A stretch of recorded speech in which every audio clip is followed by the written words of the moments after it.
14, 15 ಹಾಗೂ 16ನೇ ಕವನ. ಇವನಲೆ ರಾವಣನು ಮುನ್ನಿನ ಭವದೊಳಗೆ ತಪ್ಪಲೆನುತ ಜನ ಇವ ನಡುಗಿತು ಕೋಮಲಾಂಗಿಯ ಪುಣ್ಯವಂತ ಎನ್ನುತ್ತಾ ಅವನೀಪತಿ ಕೇಳು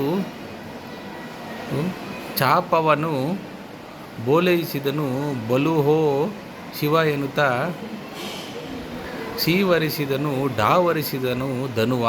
ಅಂದರೆ ಇವನು ತ್ರೇತಾಯುಗದಲ್ಲಿ ರಾವಣನಾಗಿ ಹುಟ್ಟಿದವನು. ಇವನು ಬಿಲ್ಲನ್ನು ಗೆಲ್ಲಬಹುದು, ದ್ರೌಪದಿಯ ಪುಣ್ಯವೇನೋ ಎಂದು ಜನರು ಬೆದರಿದರು. ಶಿಶುಪಾಲನು ಬಿಲ್ಲನ್ನು ಎಳೆದನು, ಅಬ್ಬರಿಸಿದನು, ಆಕ್ರಮಿಸಿದನು. ಶಿಶುಪಾಲನನ್ನು ರಾವಣನು ತ್ರೇತಾಯುಗದ ರಾವಣನಾಗಿ ಇವನೇ ಶಿಶುಪಾಲನಾಗಿ ಹುಟ್ಟಿದ್ದಾನೆ ಎಂದು ಜನರು ಅಂದುಕೊಂಡಿದ್ದರು.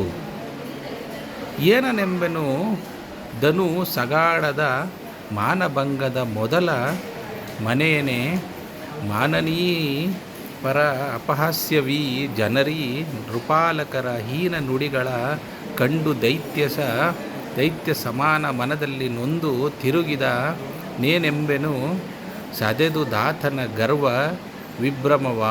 ಅಂದರೆ ಬಿಲ್ಲು ಶಿಶುಪಾಲನ ಗರ್ವವನ್ನು ಮುರಿಯಿತು.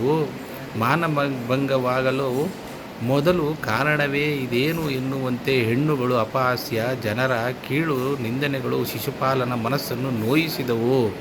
ಅವನು ಹಿಂದಿರುಗಿದನು. ಆಗ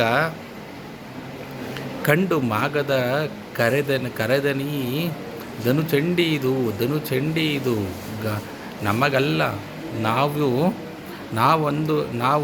ನಾವು ಕೊಂಡು ತಪ್ಪಿತು ನೊಪ್ಪಿದಾತುದು ಭಾರಿ ಅಗ್ಗಳಿಕೆ ಬಂಡರೀ ಭೂಮಿಪರ ದೃಪದನ ಗಂಡು ದೊತ್ತರ ನಗೆಯ ನಾನಲಿ ಮಂಡೆಗಳಲ್ಲಿ ಅವರೆನ್ನುತ್ತಾ ಆಯ್ದರು ತಮ್ಮ ಪಟ್ಟಣಕ್ಕೆ. ಅಂದರೆ ಜರಾಸಂಧನು ಶಿಶುಪಾಲನನ್ನು ಕರೆದು, ಇದು ಹಠಮಾರಿ ಬಿಲ್ಲು, ಇದು ನಮಗೆ ಸಲ್ಲದು. ಮುಂದೆ ಬಿದ್ದು ನಮ್ಮ ಅಗ್ಗಳಿಕೆಯನ್ನು ನಾವೇ ಕಳೆದುಕೊಂಡು ಹಾಗಾಯಿತು.